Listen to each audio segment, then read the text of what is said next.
Buenas tardes a todos y bienvenidos. Mi nombre es María Clara Horn. Yo soy médica residente de segundo año de Informática en Salud en el Hospital Italiano de Buenos Aires. La semana pasada, mi compañero Matías Malerva nos presentó el Ateneo Sistemas de soporte a la toma de decisiones, por qué fallan y cómo abordarlo, explorando las debilidades y limitaciones de estas herramientas. Y hoy les propongo la otra cara, qué evidencia tenemos a favor y hacia dónde apuntan las nuevas tecnologías. Para eso les presento el Ateneo 696, denominado SIPOE y CSS, beneficios y nuevas perspectivas. El recorrido de la presentación va a ser el siguiente. Primero una introducción y contexto. Segundo vamos a ver un primer paper. Después les vengo a traer una nueva propuesta, una especie de transición. Vamos a analizar un segundo paper. Por último, vamos a ver las conclusiones y vamos a hacer un pequeño análisis más del lado metodológico de los dos papers. Antes de entrar en el paper, vale la pena tener en claro estos 4 conceptos porque van a estar presentes en todo el Ateneo. El CSS, entonces, actúa como soporte a la decisión en tiempo real. El SIPOE digitaliza la orden médica reemplazando el papel. El EMR verifica la administración con código de barras y el Electronic Health Record integra todo en la historia clínica. O sea que son tecnologías complementarias, no aisladas, o sea, no es que actúan de forma independiente. Y para entender de qué vamos a hablar en esta presentación, es importante distinguir los tipos de errores, porque no todos llegan al paciente y no todos causan daño. Los errores potenciales son los que se detectan a tiempo, los no identificados, bueno, como le dice la palabra, pasan sin consecuencias. Los eventos adversos a drogas son los que sí llegan al paciente y generan daño real y pueden ocurrir en cualquier etapa de la medicación, ya sea en la prescripción, en la dispensación o en la administración. Bueno, les presento entonces el primer paper llamado Metaanálisis de ensayos clínicos aleatorizados sobre intervenciones electrónicas en salud para reducir errores de medicación. Este paper se publicó en diciembre del 2025 por un equipo de investigadores de Indonesia y Países Bajos en la revista NPJ Digital Medicine, que bueno, es una revista de alto impacto en el ámbito médico. Y lo que lo distingue de revisiones anteriores es que solo incluyó ensayos clínicos aleatorizados, lo que le da un poquito más de solidez metodológica que los estudios observacionales que habían tratado y habían mirado este tema con anterioridad. Lo que motivó a los investigadores a hacer la búsqueda es esta situación que podemos ver en la pantalla, que actualmente 1 de cada 10 pacientes se ven afectados por atención insegura, que más de 3 millones de muertes anuales están relacionados con errores de atención y más del 50% de esos incidentes son prevenibles y encima la mitad están relacionados a la medicación. Bueno, por supuesto que la mayoría de estos incidentes o errores ocurren en los hospitales por la complejidad y el volumen de atención y a su vez hacer la distinción que en países bajos y medianos, dato no menor, hasta 4 de cada 100 personas pueden morir por atención insegura.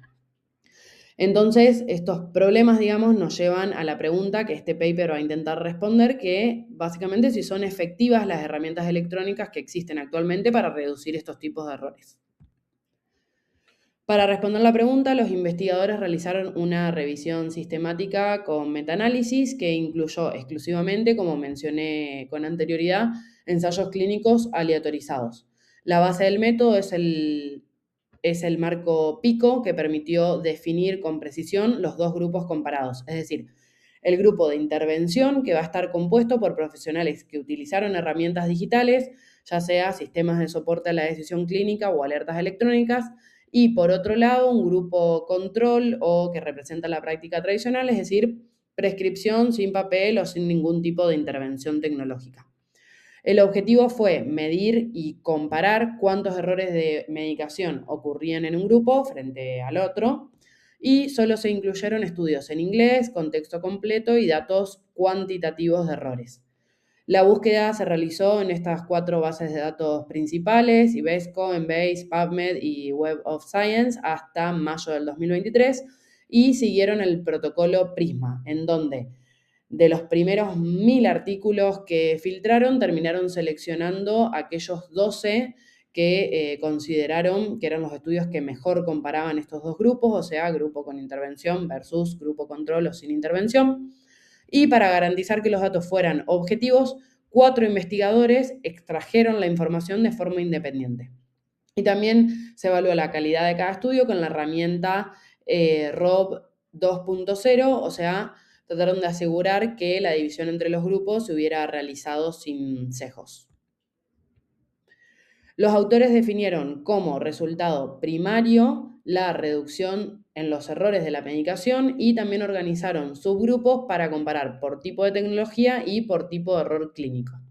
La medida de efecto utilizada fue el riesgo relativo, es decir, cuántos errores hubo en el grupo que utilizó tecnología versus en el grupo que no utilizó tecnología.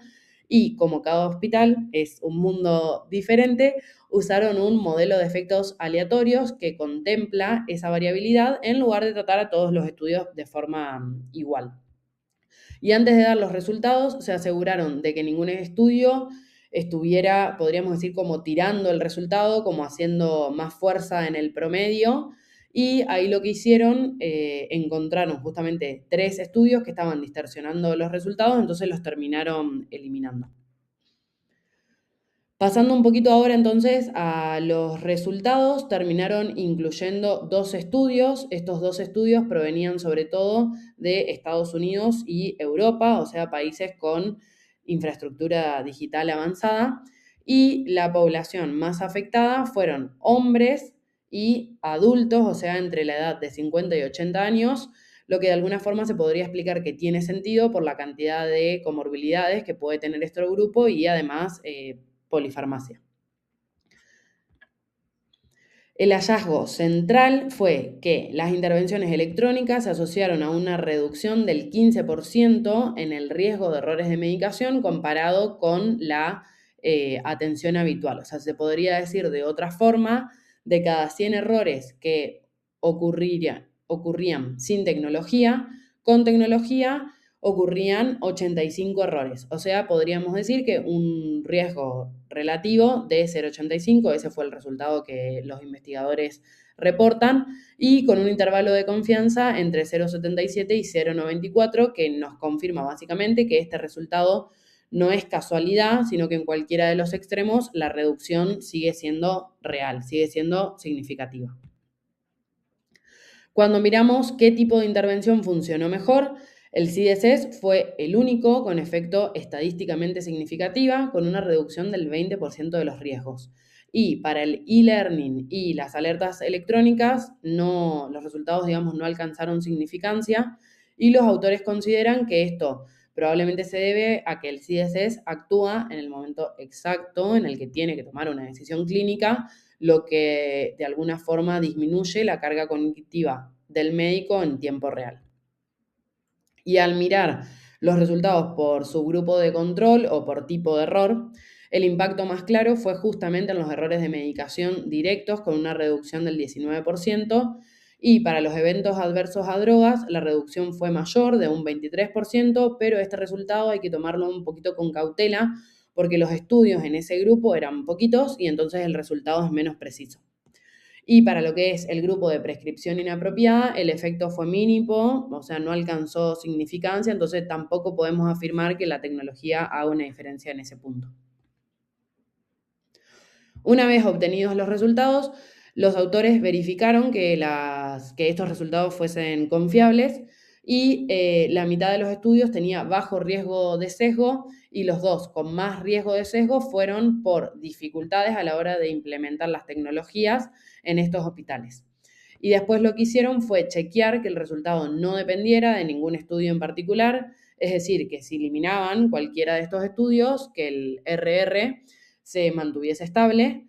Y en resumen, podemos decir que ese 15% que mencioné anteriormente estaría bien respaldado, o sea que los resultados son válidos, que son estables y que no están influenciados. En la discusión, los autores destacan que el diferencial de este estudio frente a otras revisiones fue que se limitaron exclusivamente a ensayos clínicos aleatorizados, lo que le da un poquito más de confianza en que el efecto verdaderamente es causal y no es simplemente una asociación. Y sobre los beneficios del CDSS y el CPOE, más allá de reducir lo que son los errores en general, se puede definir, digamos, que estas herramientas son útiles para aquellos errores que ocurren sobre todo por fatiga o por sobrecarga de trabajo. Porque al lograr de alguna forma estandarizar procesos críticos, el sistema viene a actuar como un sistema de contención para el médico o el farmacéutico cuando está sobrecargado o muy atareado o al borde de una decisión importante.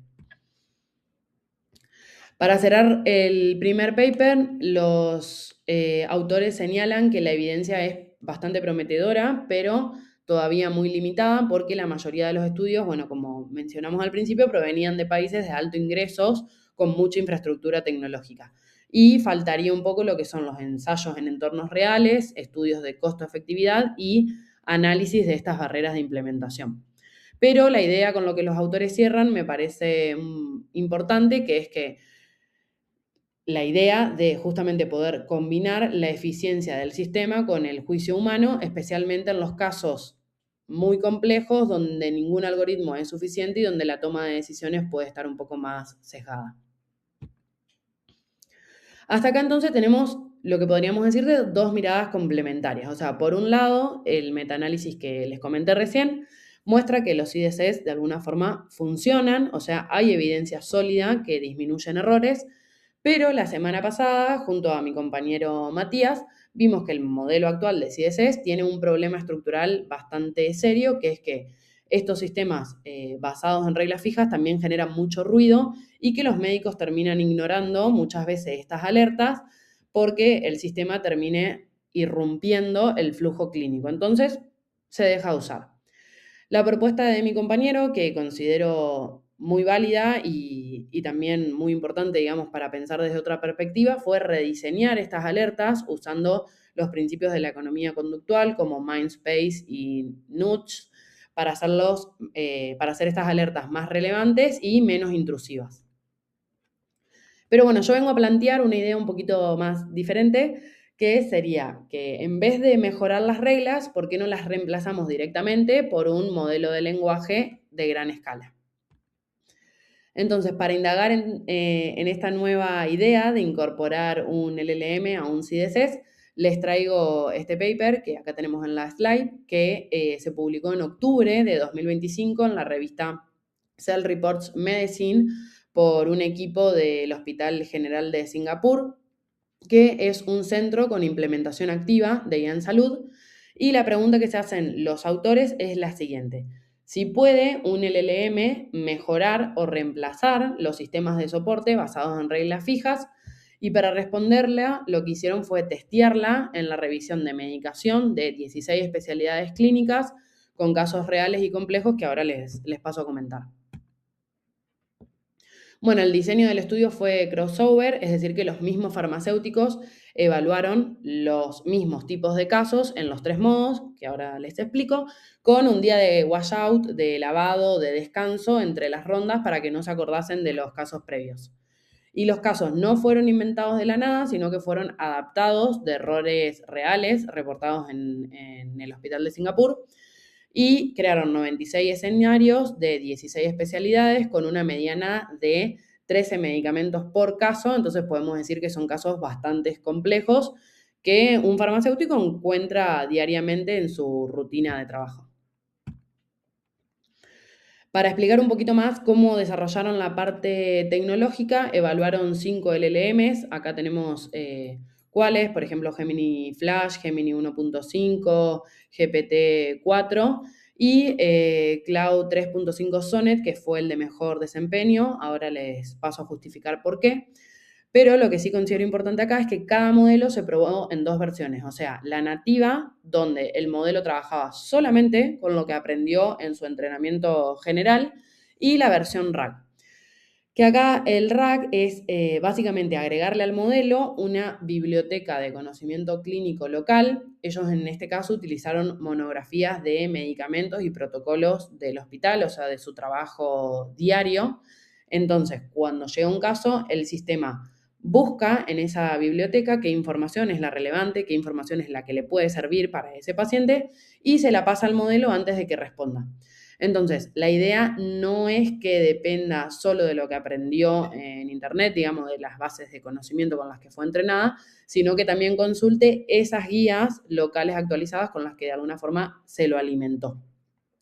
Y con el mejor modelo definido, entonces probaron 3 modos: el LLM solo, el farmacéutico solo y el modo copiloto, es decir, el farmacéutico junto al LLM. Pasando acá a los resultados, que me parece recontra llamativo, bueno, el primero que reportan es que Gemini Flash fue el peor porque detectó correctamente apenas 1 de cada 6 errores, y Cloud 3.5 Sonnet llegó al 51% de errores, o sea, más del triple. Pero acá ocurrió algo incluso más llamativo, por lo menos a nivel personal, que con el RAG en la mayoría de los modelos mejoró, pero en Cloud bajó 2 puntos, o sea, empeoró el desempeño. Y en este caso los autores lo atribuyen a que cuando hay conflicto entre lo que el modelo ya sabe de su base previa de entrenamiento y lo que el RAG le agrega, puede volverse inconsistente. Un último criterio que evaluaron fue la reproducibilidad, y acá Cloud demostró alta consistencia ante la misma consulta hecha de forma repetida, y bueno, por todas estas cosas fue el modelo elegido para probar en los 3 modos.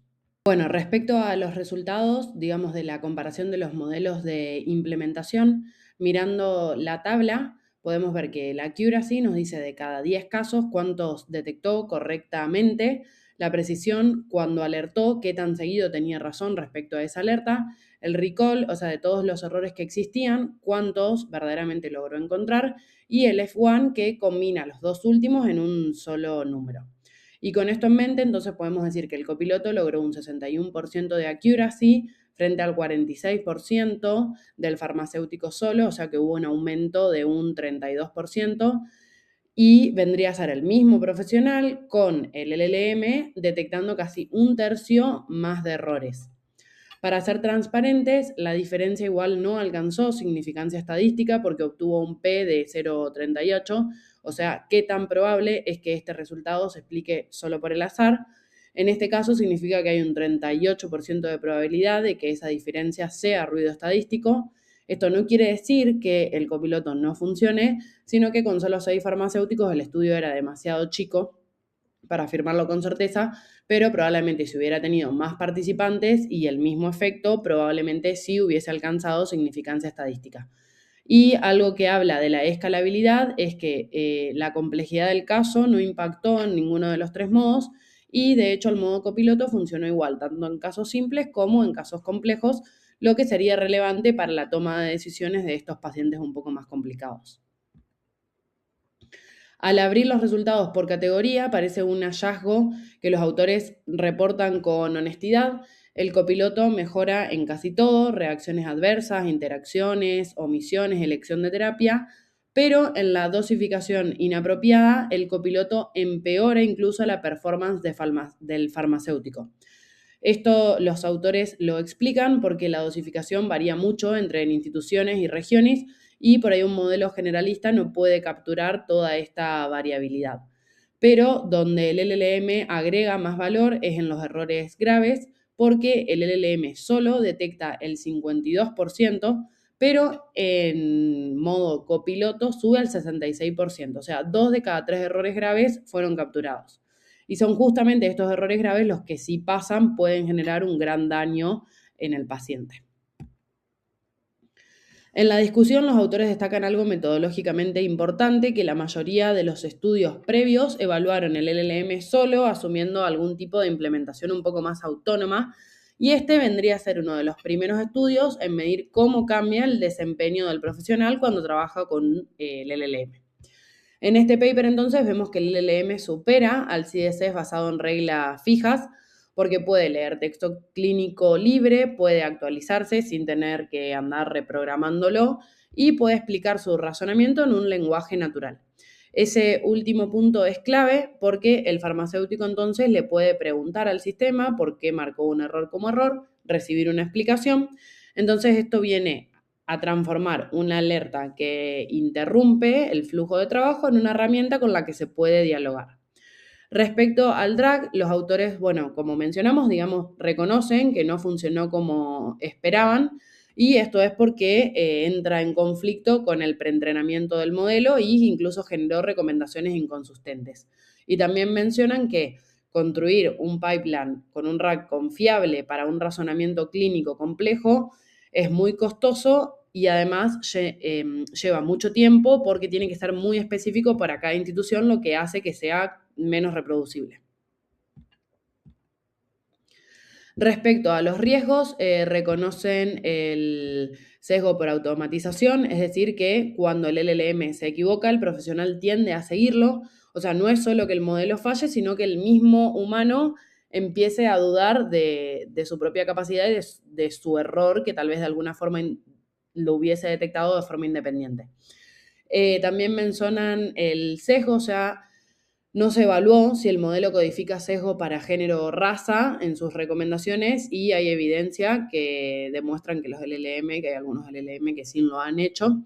Y por último mencionan que el estudio usó solamente un único tipo de prompt, o sea, un solo diseño, y que también los modelos evolucionan muy rápido porque utilizaron Cloud 3.5 Sonnet, y este modelo ya no es el más avanzado en junio del 2026, lo que también limita hasta dónde podemos nosotros extrapolar o reproducir estos resultados. Como conclusión, entonces, el copiloto es la configuración ganadora y eso responde la pregunta que abrimos a la transición, digamos, que para los CDCs se podría no solo rediseñar la forma en la que se emiten las alertas, sino también que se puede empezar a pensar o a considerar en cambiar el mecanismo que las generas. Porque un LLM no dispara alertas masivas porque no trabaja con reglas fijas, sino que razona sobre el caso específico, pero lo que faltaría resolver antes de implementar el riesgo de automatización, los sesgos y también poder desarrollar modelos que muestren su razonamiento paso a paso para que el clínico pueda confiar en lo que el sistema le dice. Bueno, personalmente igual considero en hacer énfasis en esto de que no se trata de abandonar las soluciones que ya sabemos que funcionan o que tienen algún tipo de utilidad para resolver una necesidad específica, sino de encontrar la manera de poder optimizarlas con nuevas tecnologías. Antes de cerrar, voy a hacer una crítica de los dos papers que presenté hoy. Los dos títulos son buenos, digamos, reflejan de lo que se trata. Los abstracts también cumplen porque los dos te dan el resultado principal con el número concreto en ese mismo resumen. Y respecto a la población y la muestra definida, el primer paper lo define muy bien, pero podemos decir que en el segundo paper trabaja, digamos, con las viñetas y con escenarios de error, que es bueno en diversidad clínica, pero solamente tuvo 6 farmacéuticos y todos de un mismo centro. Los dos estudios tienen la población bien resuelta. El metaanálisis sigue los protocolos PRISMA y los criterios de inclusión y exclusión están detallados. Y el segundo paper describe con detalle cómo se seleccionaron las viñetas y cómo se distribuyeron con los farmacéuticos. Pero respecto al seguimiento, en el metaanálisis, el seguimiento dependió de cada estudio primario, es heterogéneo, y en el segundo paper el seguimiento podríamos decir que no aplica porque es un diseño crossover donde cada farmacéutico evalúa todas las viñetas en los 3 modos. Por último, respecto al control de confundidores, el metaanálisis lo maneja muy bien, lo detalla con mucho fundamento metodológico, y el segundo paper también controla la variabilidad entre los farmacéuticos con el diseño crossover, pero no ajusta ni por especialidad ni por experiencia del evaluador, y ahí también hay un riesgo de efecto de aprendizaje que si el mismo farmacéutico evalúa la viñeta primero solo y después con el LLM, también puede haber un sesgo de que puede estar recordando cosas. Los autores lo reconocen a esto, pero bueno, tampoco lo resuelven. Y respecto a la precisión de los resultados, los dos lo reportan bien porque el metaanálisis te da el efecto global y también te lo granula por subgrupo. Y el segundo paper hace lo mismo con sus métricas de rendimientos de modelos, o sea que los dos dan bien la magnitud y la precisión. Respecto a la aplicabilidad, el primero es directamente aplicable si uno tiene que tomar una decisión de implementarlo o no a un SIPOE o un CDCs, el metaanálisis te dice que hay un beneficio, pero el segundo paper ya sí es bastante más difícil de extrapolar porque, bueno, el contexto es de un hospital de Singapur con recursos y flujos ya muy establecidos, muy específicos. Los resultados son prometedores, pero todavía no hay ninguna validación multicéntrica, o sea, hay que recordar que es una prueba de concepto, no una guía de implementación. Los dos tienen un impacto clínico real. Y por último, respecto al carácter innovador, considero que si bien el metaanálisis es sólido, desde una mirada metodológica, ya ha habido revisiones respecto a este tema, pero de forma personal sí considero que el segundo paper es novedoso porque es la primera validación clínica de un LLM como CDCs en 16 especialidades distintas y simultáneas, con casos reales y comparación directa contra la práctica habitual. Que bueno, justamente trae esto de el copiloto como una alternativa a los CDCs.